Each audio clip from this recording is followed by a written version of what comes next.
Quel lien vous entretenez, Thomas, avec votre bateau lorsque vous êtes en course? Vous l'engueulez, vous lui parlez gentiment, Alors, pendant des vous années, l'humanisez? pendant des années, vraiment, parce que en fait, c'est pratiquement le prolongement de soi, hein. Quand ça cogne, vous avez presque le mal, et j'en avais fait presque une personnalité, presque une personne qui. Et j'ai presque, ouais, j'ai travaillé à m'en détacher. Et c'était pas quelque chose de facile au départ. Parce qu'effectivement, pour lui demander ou pour chercher le maximum, j'avais peur de l'abîmer. C'est revenir à la culpabilité par rapport aux autres, de casser, de réparer.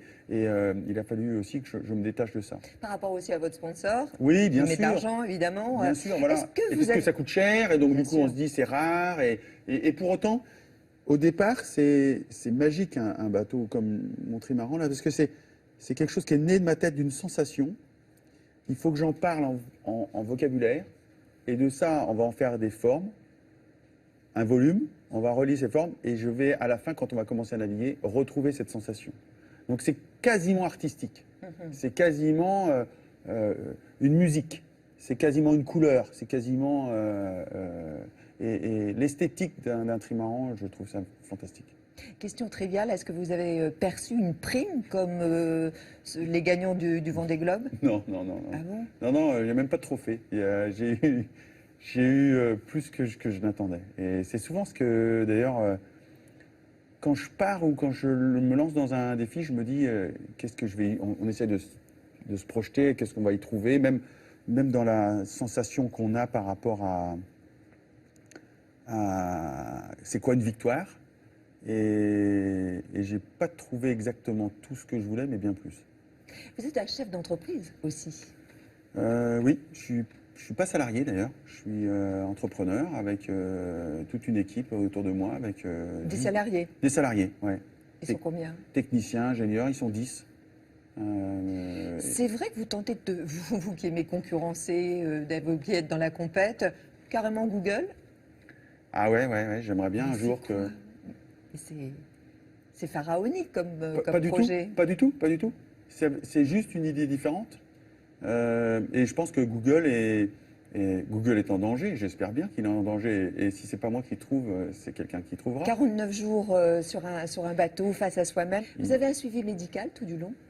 Je suis en relation avec des médecins, ouais, qui sont plus là en cas de pépin. Et j'en ai eu, mais pas au genou, hein? Oui, oui.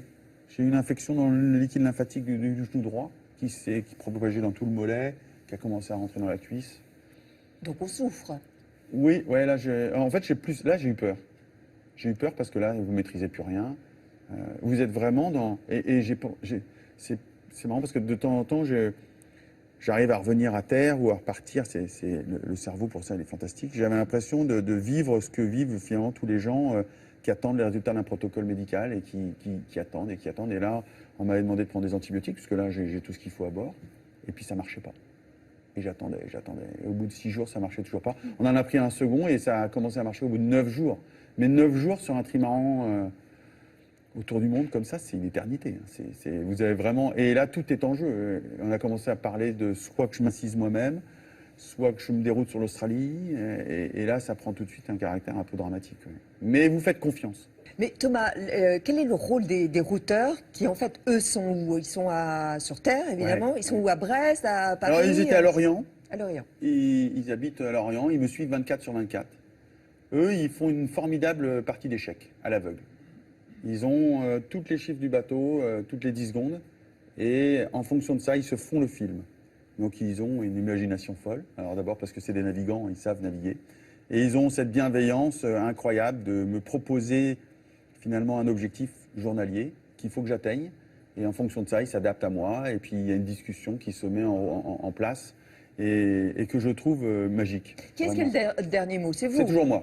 C'est toujours moi. Et d'ailleurs, ils ont toujours ce respect de ça. Jean-Luc Nélias, pas cette fois-ci, mais la fois d'avant, qui avait été, où je m'étais arrêté, j'avais abandonné. Il m'avait dit une très belle phrase par rapport à ça. Il m'avait dit « Protège-toi contre ton courage ». Par rapport à une décision que j'avais à prendre, qui était, justement, on était entouré d'icebergs et il fallait prendre la décision d'abandonner. Mais j'avais trouvé la phrase magique et qui ressemble bien et qui résume bien la relation avec le routeur. Mais parce que vous pourriez être un peu tête brûlée? Parce que je pourrais, pris dans l'euphorie de la compétition et poussé par l'envie de gagner ou l'envie d'aller loin, d'aller plus vite. Oui, bien sûr, on est. Et cette conversation est rassurante aussi à ce niveau-là. Et elle est bienveillante, encore une fois. J'aime bien ce mot-là avec eux. Vous êtes un homme fort, évidemment, sur mer, vous êtes pugnace, vous êtes volontaire, ça c'est sûr. Vous aimez Volontaire, ouais. le mot pugnace, vous l'aimez bien. Ouais. Mais est-ce que vous êtes aussi solide sur terre?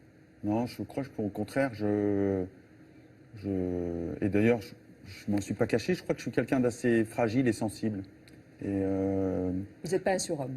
pas du tout. Et je cherche justement à convaincre que mon histoire, c'est pas celle du tout d'un surhomme. C'est celle de quelqu'un qui s'est entouré, qui a fait quelque chose.